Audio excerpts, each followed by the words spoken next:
Welcome to the Rider's Edge podcast, a platform to share conversations about the health and wellness of horse and rider. I'm your host, Farley Schweigert.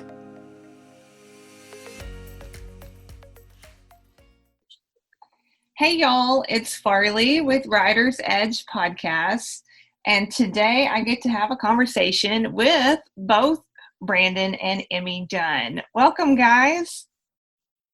Hi, Farley. Hey, Farley. Thanks for having us. Thanks for coming on. This will be what, both of y'all's second podcast and first one together. So I think this makes you guys my most talked to guests. Woo-hoo! We are famous in the world of Rider's Edge. Well, I'm excited about the conversation today.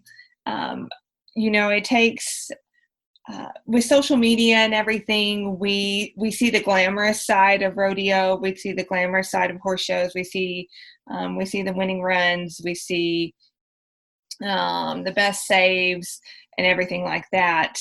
But it's not all fabulous rodeo gypsy, living in a horse trailer life.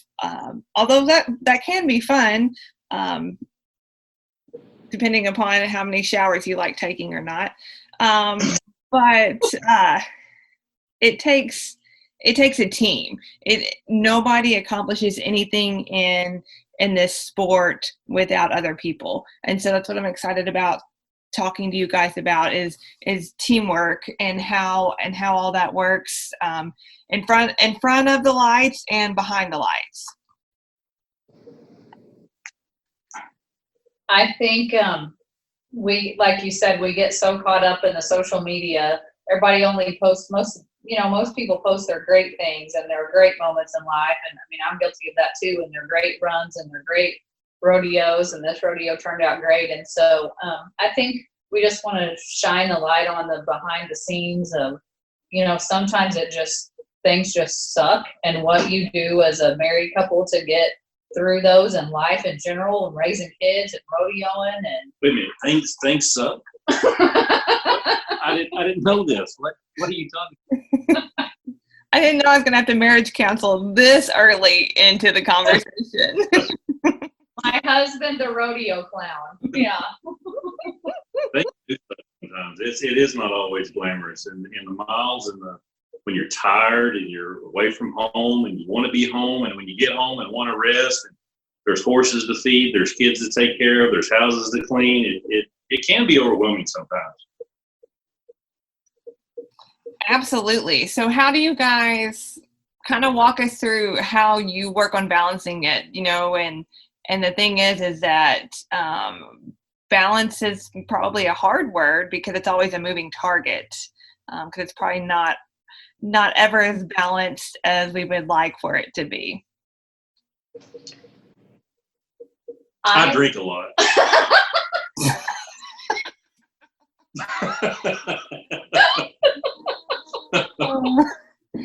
Kidding. I'll let you start with that. I think for us, and we've only been married a couple years, so we're still newlyweds in the whole aspect of marriage and blending families. And so, that's hard too. So I think for us, just learning one another, and I am somewhat of a type A personality control freak. I'll do it myself. And so for me, learning that I have a partner that is willing to help me where I don't have to do everything, and allowing him to do that and allowing him to serve me that way has been a big learning curve for me, because I'm not used to that. And so for us, I mean, in my eyes, we don't have, well, this is your job and this is your job. I mean, whatever needs done, we just both jump in and do it. And if he needs to cook dinner, then he'll cook dinner. If I need to go get cattle in that need in, then, we'll do that. Whatever it takes, I feel like we both do. It's a lot of give and take. But I feel like we don't have everything in a box. We try to, when you live with a barrel man and rodeo clown and two teenage boys. You can't really live life inside the box. So I think we do a good job of filling in the gaps when each other needs help. That's one thing, you always hear, like, going back to the marriage counseling thing, where marriage it's a 50-50 deal. And it's sure not that at all. That could be the furthest from the truth. I mean, it's 100% from both parties every time. And sometimes my 100% may only be actual 50% of my capacity. I'm giving 100% of what I have inside of me, and Emie does the same thing. But I think that's one thing that we really work on together is communication.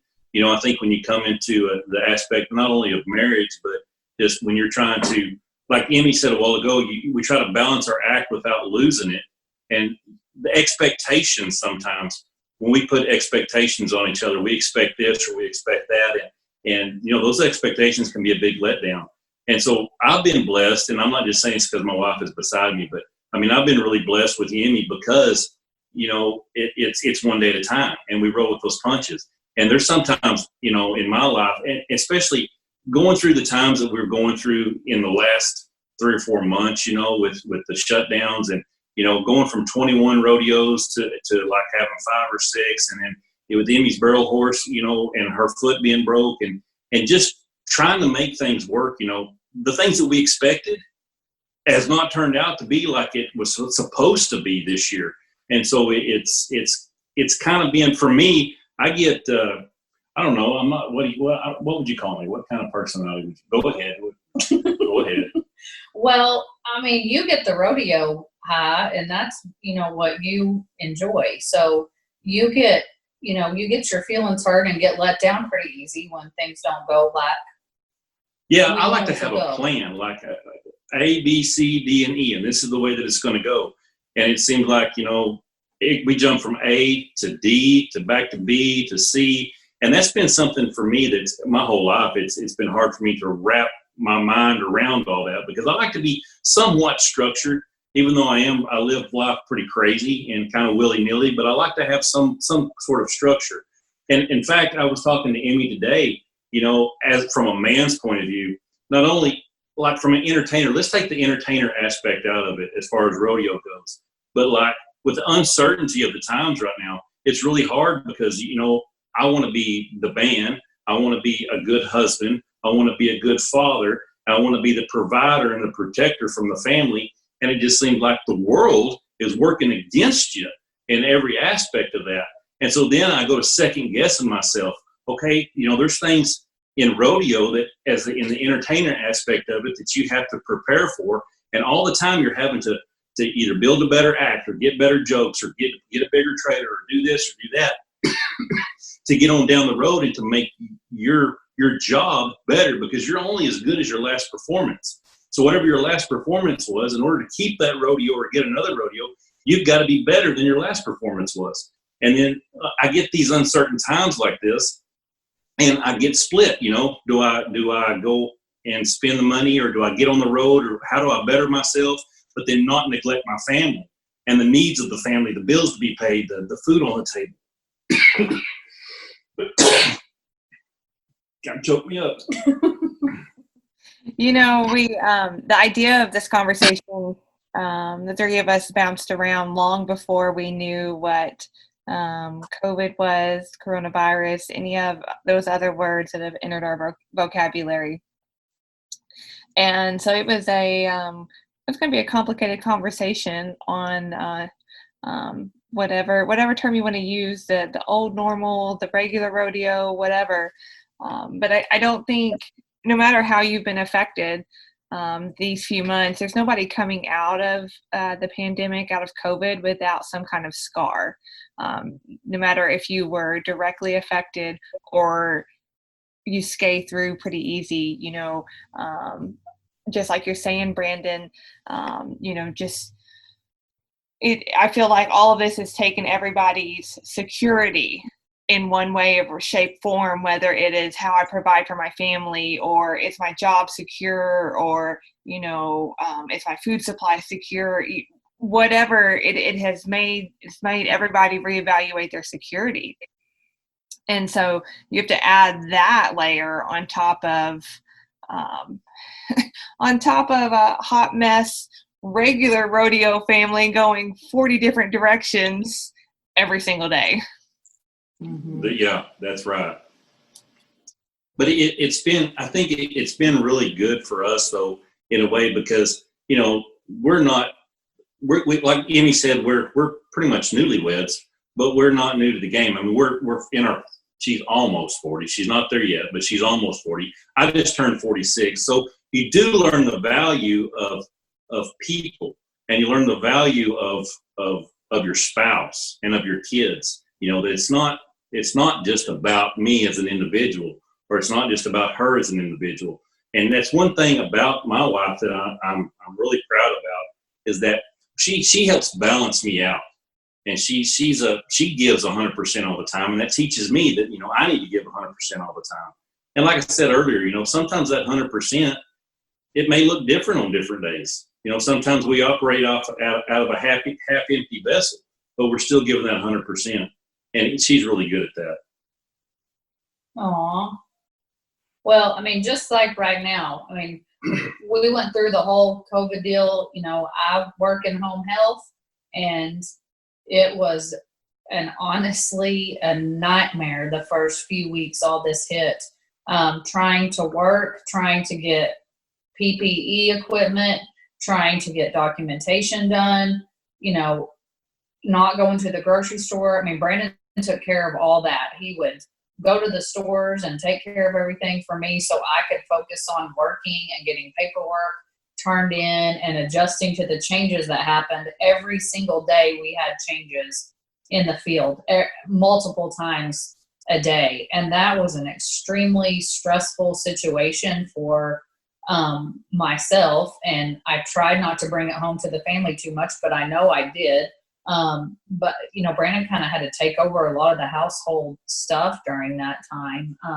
And that's one thing about him, is he's not like, go get in the kitchen and make my dinner. I mean, he says that sometimes, but then I just have to look at him for a few seconds and he kind of quits. Rattle my tea glass at you. Yeah. So he's really good about not just saying, that's a woman's job, I'm not doing that. He steps up when he sees the need to fill a gap and steps up. And right now, I mean, I have a broken foot, and I have a barrel horse that has been laid off, and my plans for him for the last year have not gone as planned. And my husband has been extremely supportive in that. Even though he's a barrel horse, he has stood by me 100%, trying to get things figured out and trying to get this horse rehab. So he's ponying my horse right now because I can't ride, and he's poulticing those legs, and because I can't do any of that stuff. I mean, we all know I could, but we all know I shouldn't be, and he won't let me. So I think God had brought us together for a reason, and we're just both super blessed to have each other fill in where the gaps need filled in at, I think. So yeah, you guys really, you're just layered together the way you need to be, and you just feed off of each other so well. So setting COVID aside, or the Rona, or however you want to refer to this, walk us through kind of what a weekend on the road looks like from both of y'all's perspectives. Well, it's organized chaos. When I leave now, I've got a son that fights bulls, that travels with me quite a bit, and we work a lot of the same rodeos. So I get to take him, but my mind and my heart is still at home, worried about, is my wife okay? Is my stepson Tucker, is he okay? I've got a daughter now that's 21, so she can kind of stand on her own 2 feet and do the things that she needs to do. But I call in every night. I check in. I'm always worried about, up until performance time, what's going on at home, what kind of chaos. And it never fails, Farley. I mean, this is just Murphy's Law. We have cattle and stuff around here. and everything is fine during the week. But the moment that I leave and I get 3 hours away from home, I'll get a phone call from the sheriff's department. Hey, we got cattle out. We got this out. And so then I kind of feel guilty from time to time because Emie's got to pick up a lot of slack for that. And but she's always been real good. She never complains about it. I don't know. What do you think about it? Well, I mean, I think, you know, what the weekend looks like if he's gone is, you know, you send him and Brindle on their way, and the responsibilities here don't stop just because he's gone. You know, we've got land, we've got cattle, we've got horses, we've got Tucker here, dealing with, you know, his activities and the things he enjoys, and my job that is full-time plus a lot of times. So I have really had to hone in on what I can control while he's gone and what I can't. And I'm blessed to have him because I don't worry about him while he's on the road. You know, you see a lot of that going up and down the road business, where when the husband leaves, the wife doesn't know what the husband's doing while he's gone. And I'm very fortunate that I don't have to have that in the back of my mind. I know he's going to do his job, what he needs to do, and I just need to focus on what needs done and taken care of here. And I don't have to worry about him while he's out on the road. I know he's out there doing what he's supposed to be doing and providing for our family and getting to do what he enjoys. And yeah, I mean, sometimes you sit around here and you think, man, I wish I was able to go on the road all the time like he does. But because I myself enjoy rodeoing and running barrels, that's my love.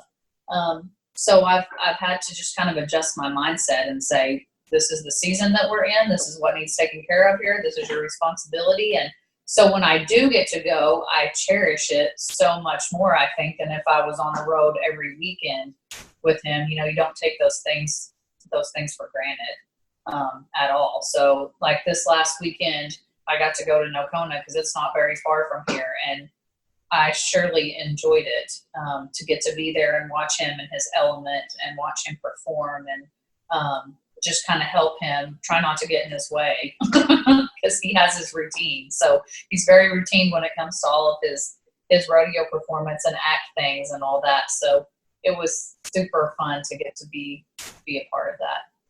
You know, and it kind of spoils you because when she does get to go with me, you know, it's not that we live in two different worlds, but sometimes we do live in two different worlds, and to be able to bring those worlds together. I mean, she rodeos too. You know, she does the whole barrel racing thing and the horse thing, and I'm on the bull aspect of it, and so sometimes our lives go in separate directions. But it's like what she was saying a while ago. It's really nice to have that peace of mind of trust with your spouse, that you can go on the road, and she has her life, because she is not Brandon's wife. She is still Emie Dunn, and so she has her own aspect, and I'm not just Emie's husband. I mean, I'm Brandon Dunn. We're still individuals that have come together and have become one, but we still have our own separate lives. There's things that she does that she finds relaxing that, man, I couldn't give two flips about. But there's things that I do that I find relaxing that she really couldn't give two flips about. But that's what makes us individuals. And I think that's what's cool, maybe through maturity, is that we've learned that, you know, we don't have to be stuck up each other's butts all the time. But at the same time, it's kind of nice when we get to enjoy each other. Like at Nocona this week, what are you giggling about?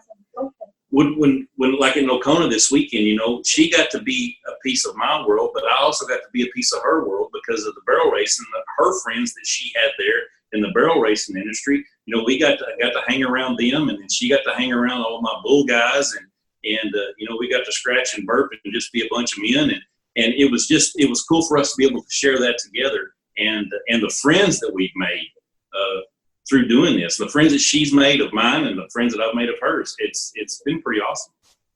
Well, and you know, when I do have a horse that's healthy and I get to go run barrels, it's nice because I know I can go off for the day or the weekend, and he's not going to make me feel guilty for going and leaving. He, as a matter of fact, he tells me to go more than what I do go, because he'll say, just take off. I got all this. I got the kids. I got the house. I got the grocery shopping. Just just go run barrels. And so I'm hoping once I get this horse going again that I can take him up on that offer, because I know he means it. I know he's not at home grumbling because I'm gone running barrels somewhere, or I'm with you or Donna Kay running around. I know he's not grumbling at home. So it's super nice to be able to leave and go do those things and not feel guilty or pressured to check in all the time and hurry up and get back home. This needs done, because, you know, I'm old enough. I've lived through some of that, and I've seen it through a lot of my friends. And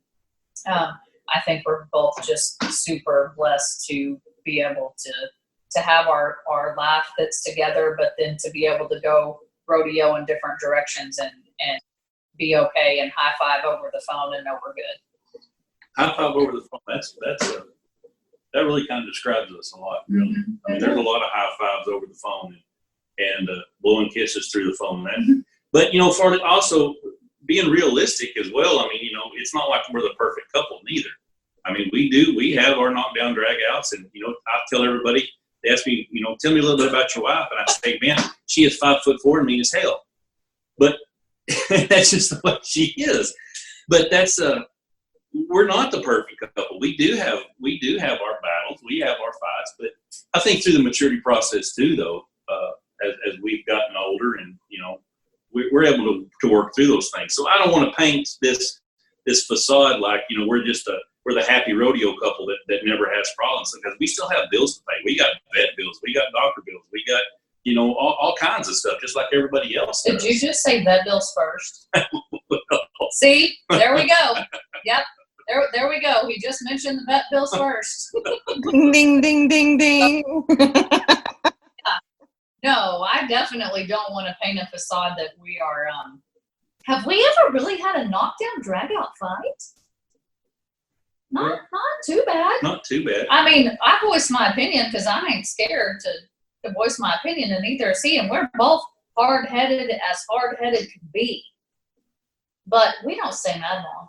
No. No, that's one thing. We get over that stuff real quick. Yeah. He may tell me I piss him off and then in 5 minutes we're okay. Yeah, it's done. And that's where it's over. We don't hold grudges. No. But Yeah. you did hold that vet bill thing over my head a little bit longer there than. Well, you mentioned it first. Thanks, Farley.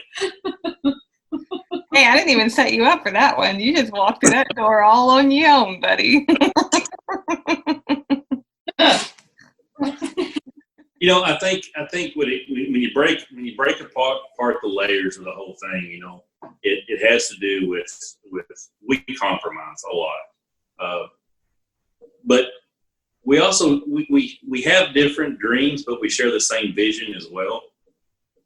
You know, she's got her dreams and goals that she has set for herself, not only in rodeo and in running barrels, but, you know, how she has dreams and plans for the house and for the family. And I've got my dreams and plans and my rodeo goals. And I heard a guy tell me one time, he said, it's like you bring two different house contractors in, and you lay the plans on top of each other. And one person wants to build the house this way, and another person wants to build the house this way. And so when you try to do your own thing, man, you may have the bathroom where the kitchen's supposed to be, and the kitchen where the bathroom's supposed to be, and the closet's out in the garage. But that's one thing that we've been able to compromise on, because, you know, like I say, we're almost in our 40s, you're almost in your 40s, and we've done things a certain way all of our life. And when you come in and you blend a family like this, and especially when you have teenage boys and a 21-year-old girl, and she's in the barrel racing world and I'm in the bull riding world, man, life can be chaotic. It can go in every different direction. But communication has been one of the top priorities in our marriage, both on and off the road, is just to communicate. There's times that I'll call in or she'll call in, and, man, you can tell something's wrong.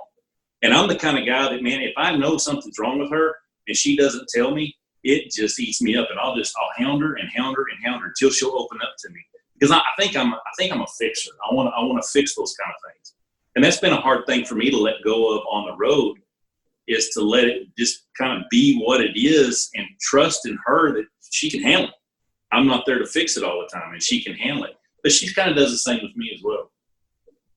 No, that's true. I mean, we both are kind of fixers, and we want everybody to be okay and everything to be okay. So, I mean, inevitably, he leaves, and the crap hits the fan here quite often. So now I've just kind of come to expect that something's coming, and I'm mentally prepared for it when he leaves. But yeah, definitely communicating, and he has.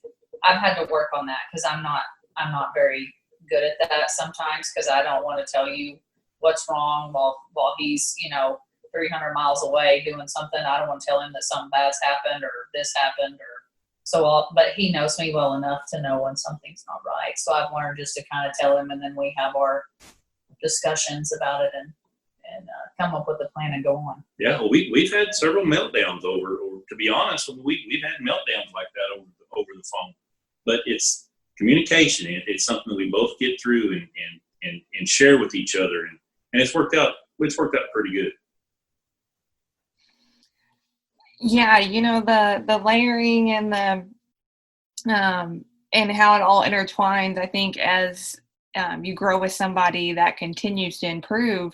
And then the old cliche of it's about the journey, not the destination. Well, I mean, cliches exist for a reason, but when you stop just blanket quoting that and your mindset starts to shift to where you can embrace the day-to-day things and get through it that way, and then be able to go enjoy the rodeo. And it's not about getting to the rodeo and being successful, and everything kind of shifts, then that can change your whole perspective and how you handle the lows as well as the highs.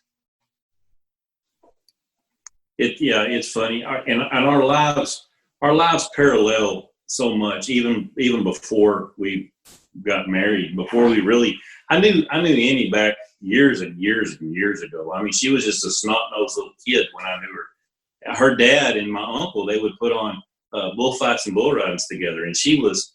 I mean, I'm what, 6 years older? I'm 6 years older than her, and her dad gave me quite a hard time about that, But she, back in those days, I didn't want anything to do with her. She just not those little kid, and I was 6 years older. And so she reminds me all the time, when I was out full grown and having a job, that she was still in high school and doing things like that. She reminds me of that quite a bit. But I knew her back then, and her coming from a rodeo background, and she always liked the contract act. She always liked the rodeo clowns. She liked the bullfighting, and that's the kind of the people that she hung out with. And so, who knew that years later that God would bring us together? And it's kind of funny, Farley. I got to tell the story, but I think I was 14 or 15. You were 14 years old. And we were over at my uncle's place, and they had a bullfighting school there. And I actually had won the bullfight. They had a little jackpot bullfight over. I was 14 years old. And but Rex couldn't give me the buckle because I was his nephew. That didn't look good. I didn't have to pay to come to school. I just always had to go there. But I actually won the bullfight. Well, she was also there. I don't know what the thunder she was doing there, but she was there with her dad, and she's sitting over there by the gate. And she's a little snot-nosed kid. I'm 14, so how old are you? 13, 12, 11, 10, 9, 8 years old. 8 years old. And Rex goes over to her and says, "Hey, a pretty little girl like you, little cowgirl like you, needs a buckle." The woman took my buckle. She took my buckle it was my buckle, but Rex couldn't give it to me. So he gives it to her. Now, I didn't know this. I didn't even know that she even had this buckle until years later, 2 or 3, 4 years ago when we started talking. We was kind of comparing stories. She said, "I've got this buckle that your uncle gave me years ago." And I said, "What are you talking about?" She's got my buckle. I had to marry her to get my buckle back. Well, and when we got married, that story always makes me cry a little bit. But when we got married, we put the buckle on my bouquet, and so that was just a pretty neat deal because Uncle Rex has passed away, and it was just pretty neat the way our lives have intertwined. And the clock. Yeah. Well, another crazy story about us is that my father went to, where was that auction at? It doesn't, well, yeah, Odessa. In Odessa, Texas, to an auction to benefit a gentleman who had passed away, who was a bullfighter, Stan Ham, and they had an auction, and my dad bid on this clock there that had a picture of Stan fighting a bull, and we brought that home in 1993, maybe 92, somewhere like that. And this clock has been sitting in our house since 91, 92, somewhere in there. And Brandon just happened to be looking at that clock at Christmas at my dad's one day, and I'll be darned if Brandon Dunn's not standing there outside of the arena watching Stan fight this bull in this picture that's been hanging in my house since I was like 10 or 11 years old. So he's been stalking me my whole entire life. I've been a creeper all this time and never knew it. Before it was easy to do it. Yeah. You want to tell her what you thought of me the first time you met me in a barrel race? I don't know that we can say that. No, I gotta tell you, because we talked about all the good stuff. I'll tell you what I thought. We was in Waco, Texas. My dad produced barrel races and stuff, and we were down there. And Laramie was probably 8. She still had braces on her face. So she's about 13, 12 or 13, something like that. And I had got on to Laramie for something, and Emie jumped right in the middle of me. And I thought, you big, you bitch. Who are you to do this to me? And I could not stand this woman. And I think God has a sense of humor, because, I mean, here we are, what is it? A long time later. 8 or 9, 10 years later. Yeah. And dadgum if I didn't marry her. Yeah. How about them apples? Pays to be yourself. Y'all. I thought, who is this? And I haven't seen any before then, since the days of Rex's schools and things. I hadn't been around Emie or her dad or anybody. I don't know that you even knew who I was necessarily whenever I. And I didn't want to know after that. I didn't. I was so angry. Who is this woman to stand up and tell me what I need to tell my kid and what I don't need to tell my kid? Of course, Laramie and her bonded right then. It was just like, yeah, that's that. There you go, Dad. Take that. Yeah. Hey. What's right, right. What's wrong, wrong. I just call it like I saw it. There's our so many hashtags. So many hashtags.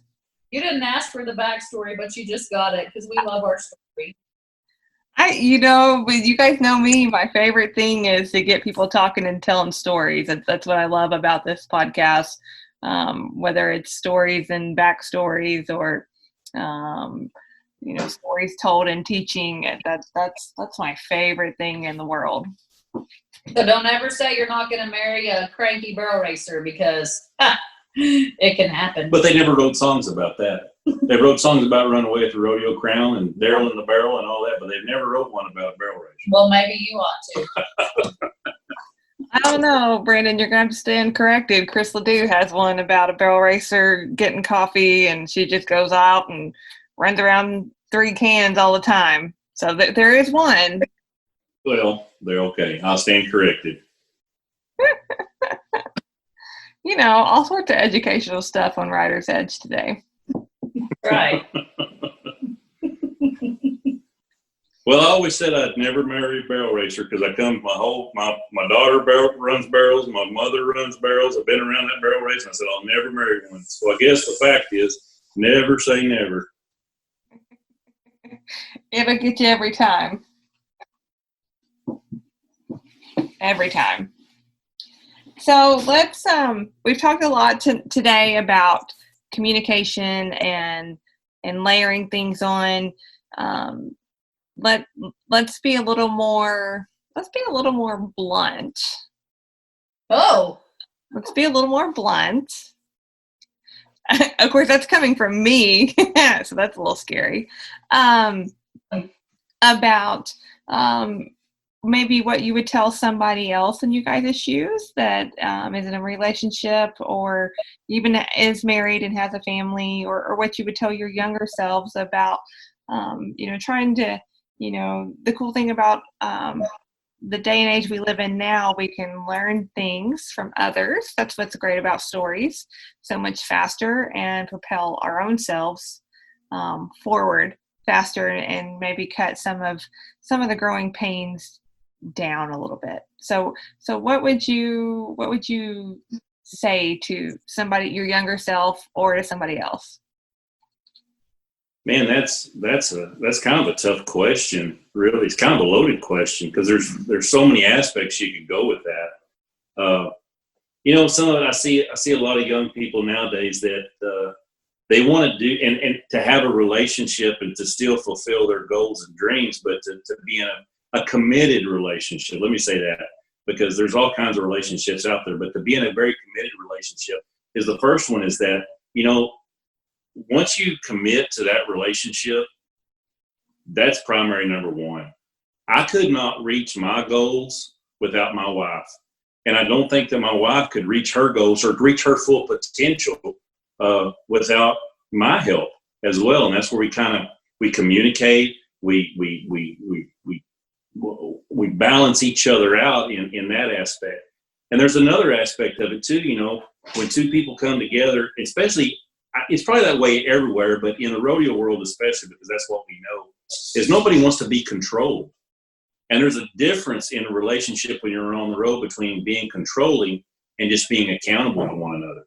And I think that's one thing that me and Emie have learned, is that, I don't try to control her or where she goes or what she does, and she don't try to control me or what I do. But we are accountable to each other, knowing at the end of the day, we come home to each other at the end of the weekend or whatever the case may be, and we still carry on our lives as one person, because we got a whole family unit here. No, I think that's wonderful. I think that, I can't follow that up very well, but I think from my aspect and watching what I've gone through in areas of my life, and then seeing the younger women, one of the things I would say would be, people look for all the shiny things in life, and they want to look for the go after the most successful calf roper out there, or the most successful guy in the world that's won the most money and things like that. And those things look real cute and pretty, and you look real cute at the NFR with all your little blingy stuff on, and rooting for them and this and that and the other. And that's great, and that works for some people. But I think I would remind the younger generation, and even people my age, that that stuff looks great, but that's not all you want to look for in someone.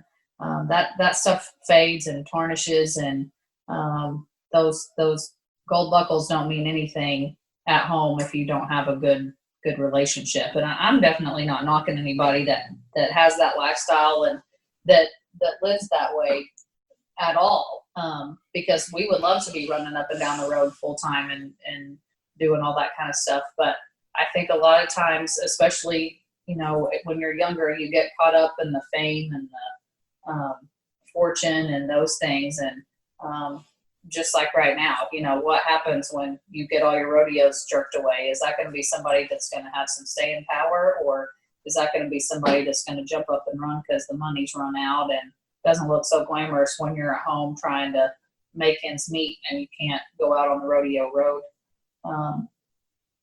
all year long? That's something that sticks out to me. And I would agree, because the fame is very fleeting, and in this industry as well as any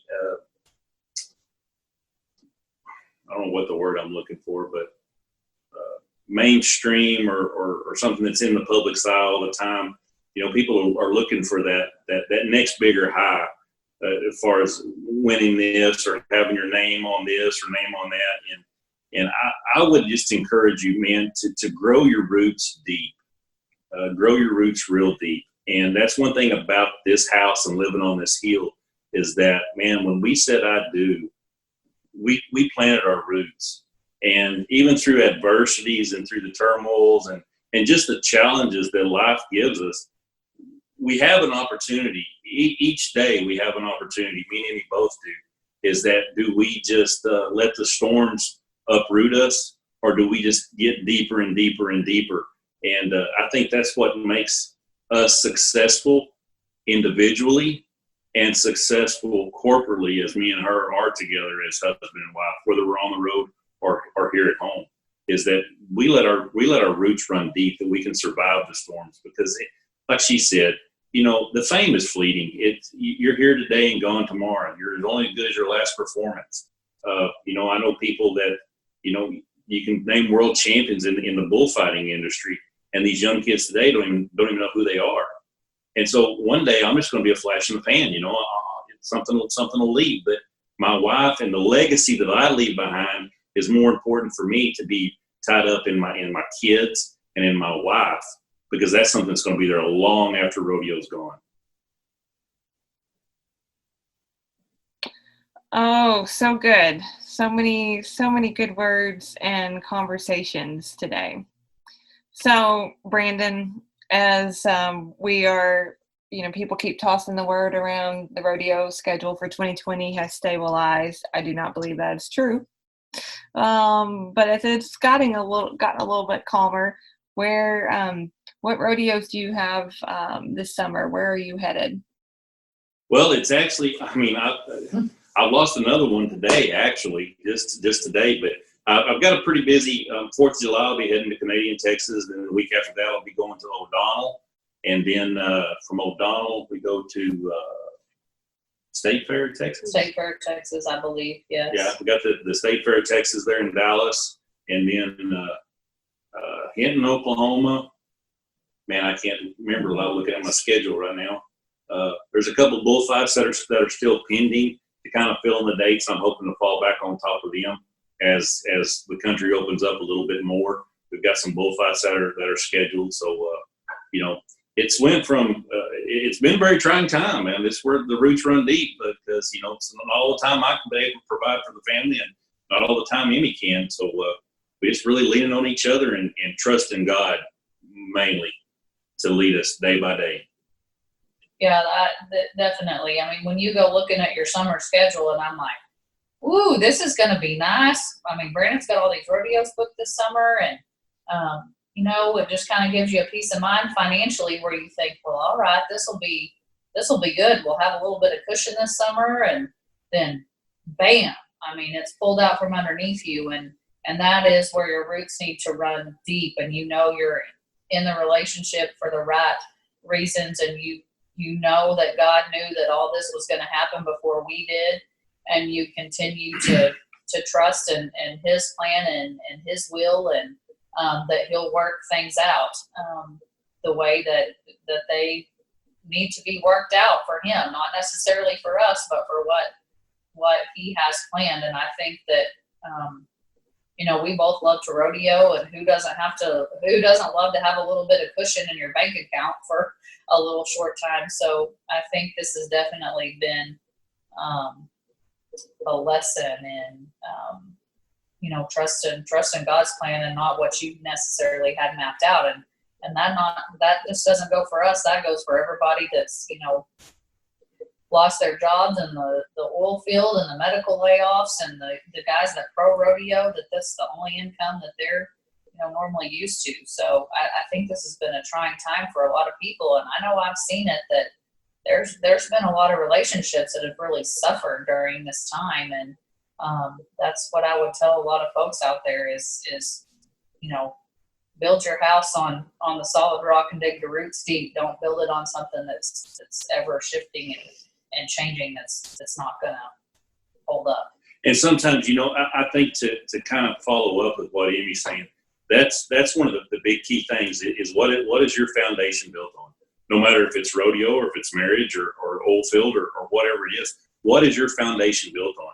And I had a reminder from a good friend of mine that's a barrelman down in Louisiana the other day. He said, you know what? He said, you got to remember as Christians, and I'm going to come at this from a spiritual aspect, because that's the way that we have to operate, is in a spiritual aspect. He said, this is not your kingdom. Which kingdom do you operate in?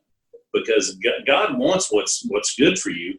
And sometimes just having the COVID thing happen, taking the rodeos away, it shows you what's important, because you can't set such big goals up for yourself or that can be jerked out from underneath you. But what is your foundation? Where do your roots lie at? And that's where one thing that me and Emie are, we're close to God. We grow ourselves and our marriage in God, not in our finances, or not in the accolades, or not in this business or that business, or being the best rodeo clown, or her being the best barrel racer or physical therapist. But because all that stuff can be jerked out from underneath you. And when that stuff gets jerked out, it can be rough on a marriage. I mean, I think statistically, the biggest fights of a marriage are over finances. And so when we are able to come together and understand that, this is what God has for us. This is a season in our lives. So what are we going to do with this season? And right now, it's been wonderful. God's taking care of us, the financial aspect of it. I mean, we've still got food on the table. We've got clothes, and we're sitting in an air-conditioned house right now. And it's been allowed me to be a servant to my wife. And that's what God has called me to be.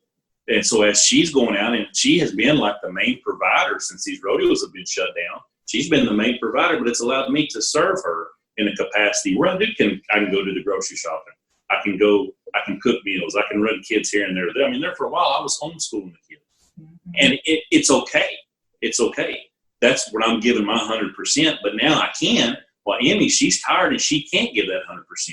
But now that the tables were turned, but our roots are in Christ. And so it's like she said, that's on the solid rock that we stand.